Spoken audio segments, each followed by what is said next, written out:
قال النبی صلی اللہ علیہ وسلم لو کان بعدی نبی لکان عمر۔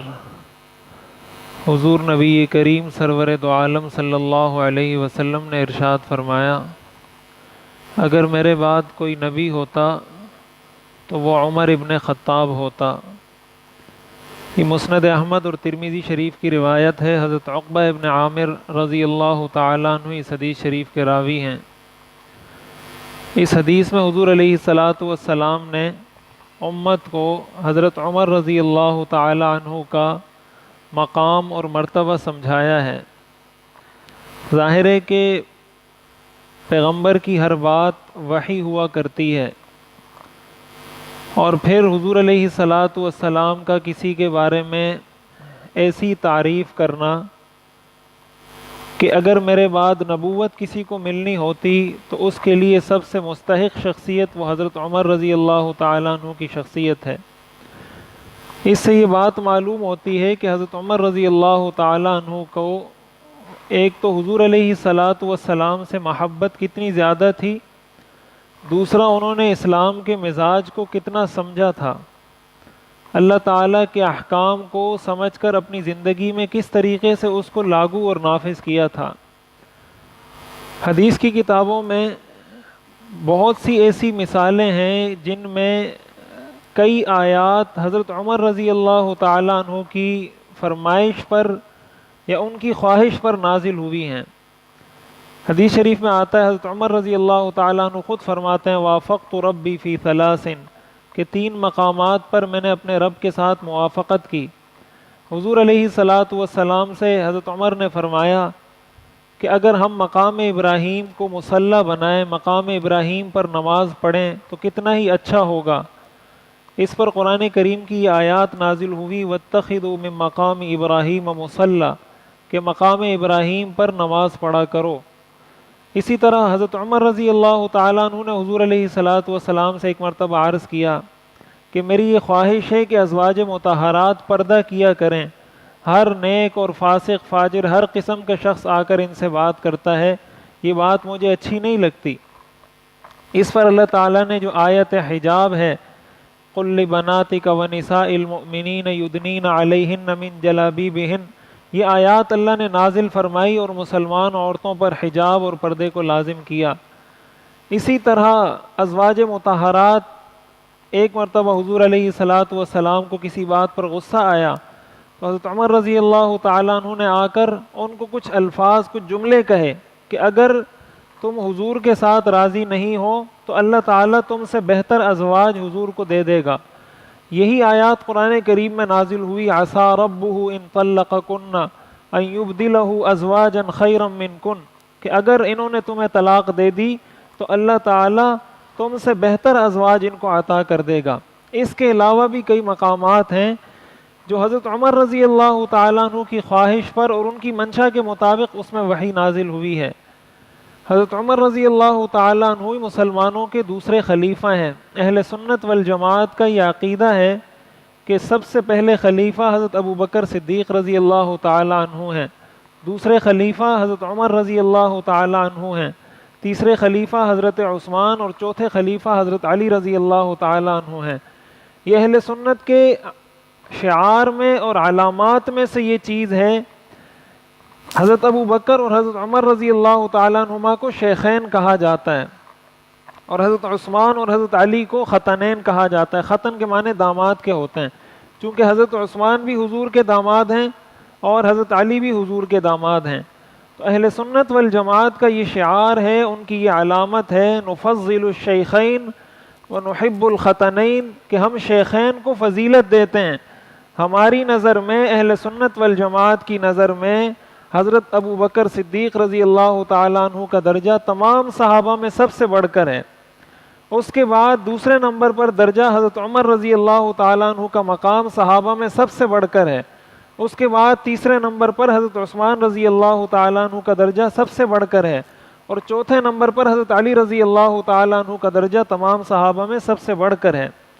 اس لیے یہ وہ چیزیں ہیں جو اہل سنت والجماعت کی علامات میں سے ہیں۔ اگر کوئی ان چیزوں کو نہیں مانتا تو ایسا شخص اہل سنت والجماعت سے خارج ہے۔ اور یہ بات یاد رکھنی چاہیے، اہل سنت والجماعت کا یہ بھی مسلک اور عقیدہ ہے، اہل سنت والجماعت کے علاوہ باقی جتنے بھی لوگ اپنے آپ کو دین کی طرف منسوب کرتے ہیں، ہمارا یہ عقیدہ ہے کہ وہ سارے گمراہ ہیں۔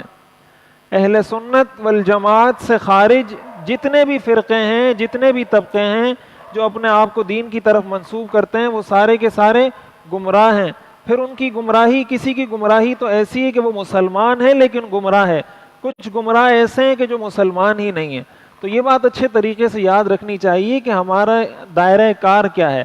اور ظاہر یہ گمراہ اس لیے نہیں اس کو کہا جاتا کہ ہم نے ایک فرقہ بنایا ہوا ہے۔ اہل سنت والجماعت کا مطلب یہ ہوتا ہے، سنت سے مراد حضور کی سنت ہے اور جماعت سے مراد صحابہ کی جماعت ہے۔ اہل سنت والجماعت، حضور علیہ الصلاۃ والسلام نے خود فرمایا تھا کہ میری امت کے 72-73 فرقے ہوں گے، تو صحابہ نے پوچھا کہ حق پر کون ہوگا؟ آپ نے فرمایا ما انا علیہ و اصحابی، جس پر میں اور میرے صحابہ ہیں وہ راستہ حق ہوگا، اس کے علاوہ سارے گمراہی پر ہوں گے۔ تو ما انا علیہ و اصحابی کا ترجمہ ہے اہل سنت والجماعت۔ اس کا مطلب یہ ہے کہ جو حضور علیہ الصلاۃ والسلام کی سنتوں پر بھی عمل کرتا ہو، صحابہ کرام کی سنتوں پر بھی عمل کرتا ہو، صحابہ کرام کی شرعی اور آئینی اسلام میں جو حیثیت ہے اس کو بھی تسلیم کرتا ہو، اس لیے کہ صحابہ کے بغیر ہمارا ایمان مکمل ہی نہیں ہو سکتا۔ ہمیں یہ دین پہنچا ہی صحابہ سے ہے، صحابہ نے تابعین کو سکھایا، اس طرح سینہ بسینہ منتقل ہوا ہے۔ صحابہ وہ جماعت ہیں جن کو حضور علیہ الصلاۃ والسلام نے تیار کیا ہے۔ جب کوئی شخص کسی صحابی پر طعن کرتا ہے، کسی صحابی کو برا بھلا کہتا ہے، وہ در حقیقت حضور علیہ الصلاۃ والسلام کو برا بھلا کہتا ہے۔ اس کے کہنے کا مقصد یہ ہے کہ حضور علیہ الصلاۃ والسلام کو معاذ اللہ اتنی ان میں قابلیت نہیں تھی کہ اپنی کوئی صحیح جماعت تیار کر سکتے۔ آپ جب کسی کے شاگرد کو طعنہ دیتے ہیں، وہ اس کے استاد کو طعنہ دیا جاتا ہے کہ بھائی تم نے کیسی تربیت کی ہے اپنے ساتھی کی یا اپنے شاگرد کی۔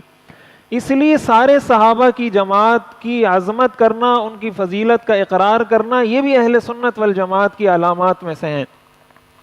حضرت عمر رضی اللہ تعالیٰ عنہ یہ مسلمانوں کے دوسرے خلیفہ بھی ہیں، اور ان کی بہت ساری ایسی چیزیں ہیں جو انہوں نے خود شروع کی ہیں، جو ان سے پہلے جو چیزیں نہیں تھیں، اور بہت ساری نئی چیزیں انہوں نے شروع کی فلاحی کاموں کے حوالے سے۔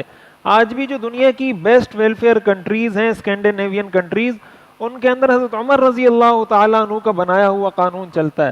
فوجی چھاونیوں کا نظام ہے، پینشن کا نظام ہے، علماء، ججز، مفتیان کرام، اسی طرح جو بھی اجتماعی کام کرتے ہیں ان کے لیے تنخواہوں کا باقاعدہ نظم بنانا، باقاعدہ بیت المال قائم کرنا، یہ سارے کام حضرت عمر رضی اللہ تعالیٰ عنہ نے شروع کیے ہیں۔ اسی طرح یہ بھی آپ نے شروع کیا تھا کہ امیر المومنین ہو کر آپ پوری رات چکر لگایا کرتے تھے مدینہ میں، مدینہ کے حال احوال لیا کرتے تھے، پورے مدینے میں گشت کیا کرتے تھے، اور آپ کا اپنا یہ حال تھا کہ آپ کے کپڑوں میں 12 پیوند لگے ہوتے تھے، خود آپ کا یہ حال تھا۔ آپ کا یہ مشہور مقولہ ہے حضرت عمر کا کہ اگر فرات کے کنارے کوئی بکری بھی پیاس سے مر گئی تو اللہ تعالیٰ مجھ سے پوچھے گا، اور اللہ تعالیٰ سے ان کے خوف کا یہ عالم تھا۔ وہ فرماتے تھے کہ اگر آسمان سے یہ آواز آئے کہ دنیا کے سارے لوگ جنت میں جائیں گے سوائے ایک شخص کے، تو مجھے ایسا محسوس ہوگا کہ شاید وہ ایک شخص میں ہوں۔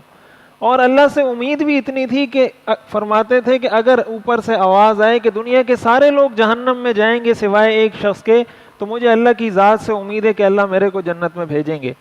اس سے یہ معلوم ہوتا ہے کہ اسلام اسی چیز کا نام ہے کہ ایمان، خوف اور رجا، انسان ڈرتا بھی رہے، اللہ کی امید سے، اللہ کی رحمت سے مایوس بھی نہ ہو۔ اب ظاہر ہے حضرت عمر رضی اللہ تعالیٰ عنہ کے بہت سارے فضائل ہیں۔ حضرت عمر رضی اللہ تعالیٰ عنہ کی جو بیٹی تھی حضرت حفصہ، وہ حضور کی زوجہ مطہرہ ہیں۔ اہل بیت کے ساتھ حضرت عمر کا بہت گہرا تعلق تھا، حضور علیہ الصلاۃ والسلام کی زوجہ مطہرہ ہیں۔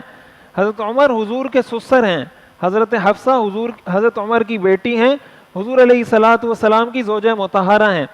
خود حضرت عمر رضی اللہ تعالیٰ عنہ کی جو اہلیہ تھی ام کلثوم، وہ حضرت علی کی بیٹی ہیں۔ حضرت علی اور حضرت فاطمہ کی بیٹی ہیں ام کلثوم، جو حضرت عمر رضی اللہ تعالیٰ عنہ کی بیوی ہیں۔ اس لیے یہ جو ہمارے ہاں، اور حضرت عمر رضی اللہ تعالیٰ عنہ نے جب یہ نکاح کیا تو یہ بھی کتب میں آتا ہے کہ انہوں نے صحابہ سے باقاعدہ یہ کہا کہ مجھے مبارکباد دو۔ صحابہ نے پوچھا کیوں؟ تو انہوں نے فرمایا کہ حضور نے فرمایا کل سبب و نسب منقطع الا سببی و نسبی، کہ قیامت کے دن سارے رشتے ختم ہو جائیں گے لیکن میرا رشتہ ختم نہیں ہوگا۔ اس سے یہ بھی معلوم ہوتا ہے کہ حضرت عمر کا اہل بیت کے ساتھ کتنا محبت اور قریبی تعلق تھا۔ لیکن آج کی دنیا میں ساری چیزوں کو ایسے بنا کر پیش کیا جاتا ہے جیسے صحابہ معاذ اللہ آپس میں کوئی ان کے بڑے شدید اختلافات تھے، یا معاذ اللہ حضرت ابوبکر صدیق رضی اللہ تعالیٰ عنہ نے اہل بیت کو ان کا حق نہیں دیا، یا حضرت عمر نے اہل بیت کو ان کا حق نہیں دیا، اس طریقے سے لوگوں کے سامنے پیش کیا جاتا ہے۔ تو دیکھیں صحابہ کرام کو اگر آپ نے بیچ میں سے نکال دیا، آپ کے دین کی کوئی حیثیت نہیں۔ یہ دین آپ کو دیا کس نے؟ براہ راست حضور سے تو ہم نے نہیں لیا، ہم نے تو سینہ بسینہ لیا ہے، اور حضور سے صحابہ نے لیا۔ اگر آپ حضور کے صحابہ کو مسترد کر دیتے ہیں، آپ کا دین ہی مسترد ہو جاتا ہے۔ اس لیے ایک مسلمان کی یہ ذمہ داری ہے کہ وہ صحابہ کرام کے حالات سے بھی واقف ہو، صحابہ کی سیرت سے بھی واقف ہو۔ ہمیں یہ بہت افسوس کی بات ہے، دیکھیں ہمیں ایک کرکٹر کا پتہ ہوتا ہے، ایک فلم سٹار کا پتہ ہوتا ہے، ایک اداکار کا پتہ ہوتا ہے، ایک موسیقار کا پتہ ہوتا ہے، وہ وہاں پیدا ہوا، اس نے یہ کیا، اس نے یہ کیا۔ کوئی اگر پوچھ لے بھائی حضرت عمر کے بارے میں کچھ بتائیں، جن کی پیروی کافر بھی آج دنیا میں کر رہے ہیں، ہمیں کچھ نہیں پتا ہوگا۔ ہم اپنے بچوں کو سکھائیں، صحابہ کو ان کے سامنے رول ماڈل بنائیں، ہیرو بنائیں، تاکہ وہ صحابہ کو پڑھیں، ان کے مطابق زندگی گزاریں۔ اور اگر انہی اداکاروں کو ان کا رول ماڈل بنائیں گے تو پھر بعد میں رونا فضول کی بات ہے کہ میرا بیٹا بات نہیں مانتا، یا نماز نہیں پڑھتا، یا یہ نہیں کرتا، وہ نہیں کرتا۔ اس لیے صحابہ کرام کے حالات کو خود بھی پڑھنا چاہیے، ان کے نقش قدم پہ چلنا چاہیے، اپنے بچوں کو بھی یہ چیزیں سکھانی چاہیے۔ اللہ تعالی ہمیں سمجھنے اور عمل کرنے کی توفیق عطا فرمائے۔